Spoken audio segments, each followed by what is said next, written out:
You're listening to an Airwave Media Podcast. Feel like who Art Ed? We'll try to spice it. Who Art Ed? Mr. Wood, Art Ed, me. Good.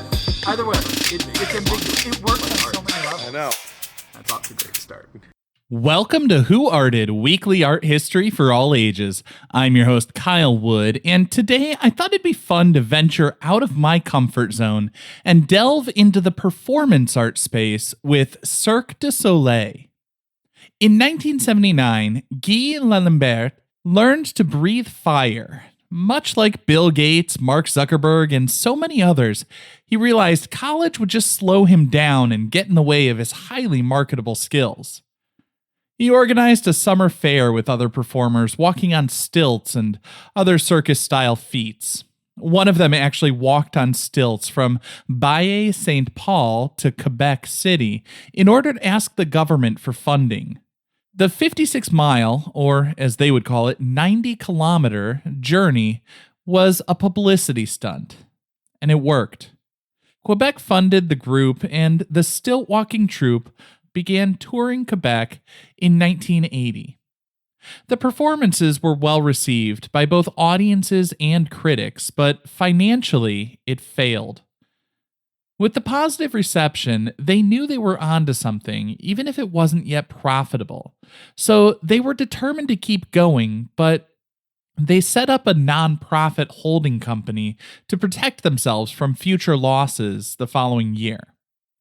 In 1981, they broke even, and they continued to build their brand, expanding to not only a summer festival of circus-style performances, but also workshops teaching the circus arts. After just a few years, they were learning the ropes and figuring out how to make the fun and creative performances also a viable business. Now, the big year, 1984. 1984 was notable not only because it was the year Michael Jackson's hair caught fire while filming a Pepsi commercial, but for some people, mostly in Canada, it was significant because it marked the 450th anniversary of Jacques Cartier's arrival on Turtle Island. Cartier was a French explorer leading the way for Europeans to come over to what is now Canada. He mapped out the Gulf of St. Lawrence, the St. Lawrence River, in the hopes of finding a shortcut through the Americas to Asia. Listeners in the United States might think of him like Canada's Christopher Columbus. Cartier was the first to call the land Canada, actually. It appears to be a misunderstanding of the Huron-Iroquois word Kanata, spelled Kanata, which means village, but he thought it was what the indigenous people called the land. Anyways, in 1984, the Canadian government was celebrating the 450th anniversary of Cartier's expedition, and they gave a $1.6 million grant to L'Alembert and company to put on a production. This became Cirque du Soleil's first production, La Grande Tour de Cirque du Soleil. They called it Cirque du Soleil, which means Circus of the Sun, because it's meant to evoke a warm spirit. There were some hiccups in the production during the first 13-week run. In what many would have taken as a terrible omen, the tent actually collapsed at one point. But still, the performances were mesmerizing, and it was both a critical and commercial success. They secured funding for another year and developed the program further. I think one of the keys to their success was that rather than simply a string of impressive feats, the performances were woven into a story. And story is far more powerful than most people realize. A good storyteller will engage multiple senses in the audience member. In my episode about Martha Graham, I asked my friend Sean Roshman, an incredibly talented dancer and choreographer and aerialist, I asked him if the movements were as painful as they looked to me. As I watch a dancer contort their bodies, I mentally put myself into their space. I imagine the muscles that would be engaged, the feel of the fabric of their costumes, the heat of the lights.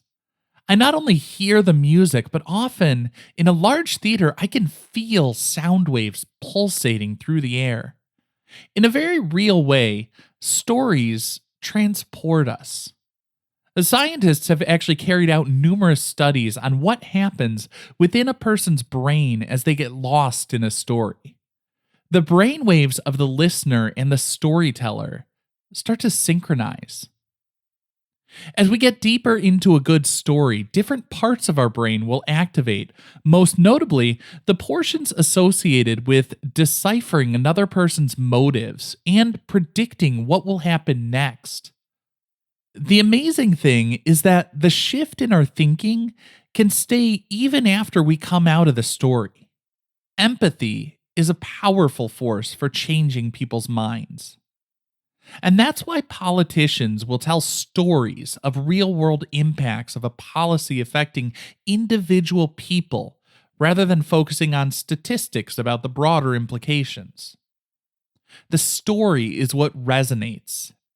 And to their credit, the creative directors of Cirque du Soleil realized that early on. Their shows are not simply visually stunning for a moment. They tell a story that draws the audience in and binds together all of the elements into a bigger experience that lives on in the viewer's heart and mind. Over the decades, Cirque has grown enormously. It started with 73 workers back in 1984, but today it has about 4,000. It's one of the biggest theater companies on the planet, with a diverse crew consisting of people of 50 different nationalities.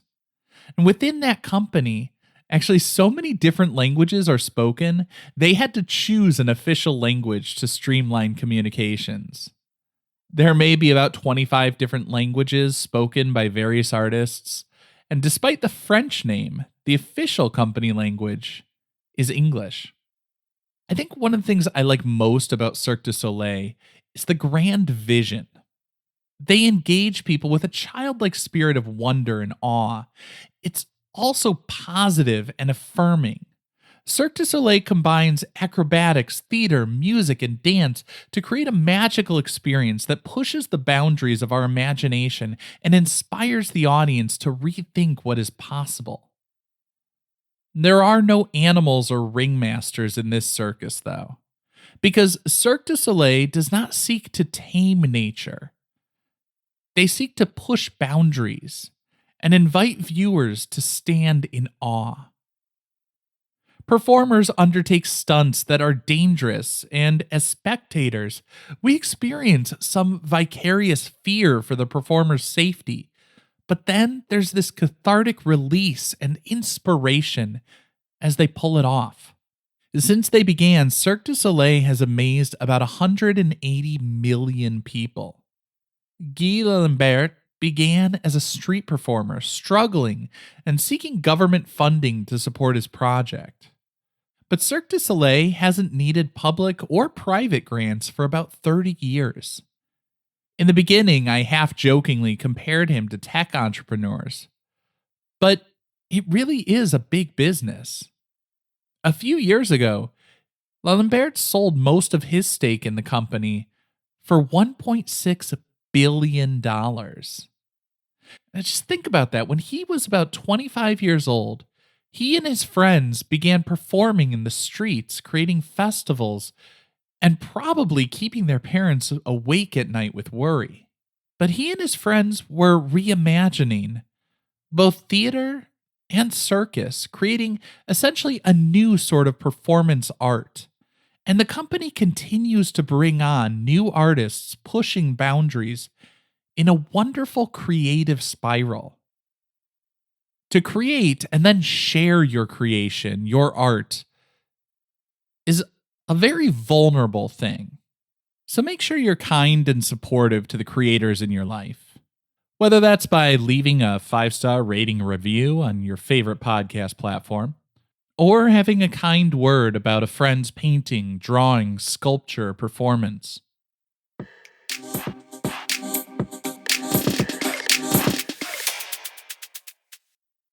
Now, part of my inspiration for this episode was one of my oldest and most dear friends, Sean Roshman. He has actually worked with Cirque du Soleil when his company, Sean Roshman Dance, choreographed a performance in New York's Times Square for Cirque du Soleil's global celebration of their anniversary. They had performances simulcast from 14 different cities across 5 different continents, and I believe L'Alembert was actually in the International Space Station for that one. So maybe it was beyond global. I don't know. But my friend Sean has traveled all around the world, giving all he has to dance in his performances and supporting others. But now Sean has moved to Chicago and he's about to debut his first big performance for his new dance company, Nico 8. I know many of my listeners are in the Chicago area, and I would encourage those interested in modern dance to check out Nico 8 at the Ruth Page Center, July 21st, 22nd, and 28th. I'll include a link in the show notes for anyone who's interested. Now, Sean didn't ask me to create this episode or to even mention him in any episode, although he was nice enough to be my guest about a year ago when I told him I wanted to do an episode about dance. I just wanted to make sure that I use whatever platform I have to support my good friend, but also, more importantly, remind everybody, please be kind and support those who have the courage to create. This concludes this week's episode of Who Arted, part of the Airwave Media Podcast Network. If you found this tolerable, please leave a rating or review on your favorite podcast app. You can find images of the work being discussed this week and every week on social media at Who Arted Podcast on Twitter, Instagram, and TikTok, and of course on the website whoartedpodcast.com. Podcast done.